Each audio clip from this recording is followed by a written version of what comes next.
গ্রাম বাংলার হাট মানেই আলাদা এক আবহ। আর সেই হাটের সবচেয়ে জমজমাট জায়গা হলো বনগ্রাম হাটের মাছ বাজার, যেখানে নদী বিলের চাষের নানা প্রজাতির মাছ নিয়ে বসে আছেন বিক্রেতারা। ক্রেতা বিক্রেতার দরদাম আর হাঁক ডাকে মুখর হয়ে উঠেছে হাটের পুরো পরিবেশ। চলুন ঘুরে দেখি হাটের ভেতরটা। সম্পূর্ণ ভিডিও জুড়ে সাথেই থাকবেন। ভাই এগুলা কি মাছ?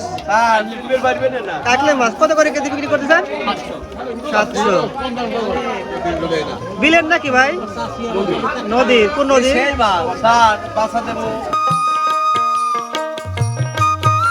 ভাই এটা কি মাছ?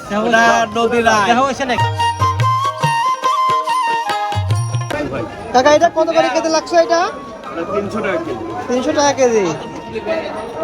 ভাই চিংড়ি কত করে দিচ্ছেন? 1000 টাকা কেজি। 1000 টাকা। চাষ করা না, চাষের না? হ্যাঁ।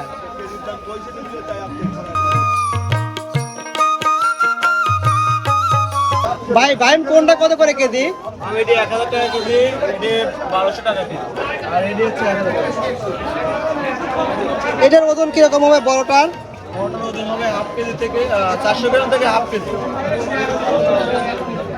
বিলের তো না? জি। আর ট্যাংরা কত করে দিচ্ছেন? ট্যাংরা 500 টাকা কেজি। কত করে দিচ্ছেন ভাই? 500 টাকা। চাষ করা না? ভাই শোল কত করে আজকে? 1000 না? বড় ওজন কত কেজি হবে কাকা? 1 কেজি আছে। 1 কেজি বেশি হবে না? ভাই কই কত করে? 600 টাকা কেজি। ভাই এটা কি মাছ? সুরা মাছ। কত করে কেজি দিচ্ছেন?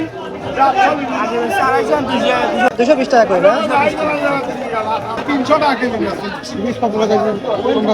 850 দিন 800 700 800 700 3 কেজি। এর দাম হইতে চালান দাম একটা লাভ নাই লস নাই। ভাই কিরকম বেচা কিনা হচ্ছে আজকে? বেচা কিনা আমার জীবনে এত বেশি নেই। আজ যা বেশিছি আমার লাইফই বেশি নেই। আমার লাইফ আচ্ছা আচ্ছা আচ্ছা। তবে 1-2 লাখের টাকা 10,000 পড়ে না। এটা কত করে ভাই?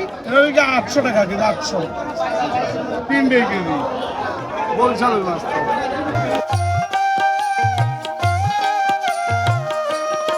কেজি কত ভাই ট্যাংরা? 650 ভাই। 600 করে রাখা যাবে। চাষের মাছ তো তাই না? প্রজেক্টে। ভাই কেমন বেচা কিনা হচ্ছে আজকে? ভাই বেচা কিনা কিছুই নাই ভাই। মাছ খাচ্ছে না না? ভাই তো তাই মাছ কিনতে দাম হলে আগে। আচ্ছা আচ্ছা। কত কোন দাম কি? বহুত ভাই দাম তো তাহলে না ভাই 2 টাকা দিন। আমি বেচছিলাম দোকানের কাছে। ভাই এটা কয় কেজি ভাই? ভাই দাম কত 2 টাকা দাম কত কাস্টমার এই মাছ সবাই বাংলা। 4.5 কেজি হবে ওজন না? হ্যাঁ বড় তুললি। আর কত করে বলতেছেন এটা? ওই সময় বলছি। 250 টাকা বলতে তো দিচ্ছেন না? এটা নাই। এটা চাই না यार। ভাই কয় কেজি হবে এটা? 4.5 কিলো 4.5 কেজি। 4.5 কেজি। 320 কিলো দাম করতে 250। সুপ্রিয় দর্শক, গ্রাম বাংলার হাটের মাছ বাজারে টাটকা মাছের গন্ধে আর মানুষের কোলাহলে যেন জীবন্ত হয়ে ওঠে গ্রামের সহজ সরল জীবন। আজকের মতো এখানেই শেষ করছি। আবারও দেখা হবে নতুন কোনো হাট বাজারের গ্রামীণ গল্প নিয়ে। ধন্যবাদ।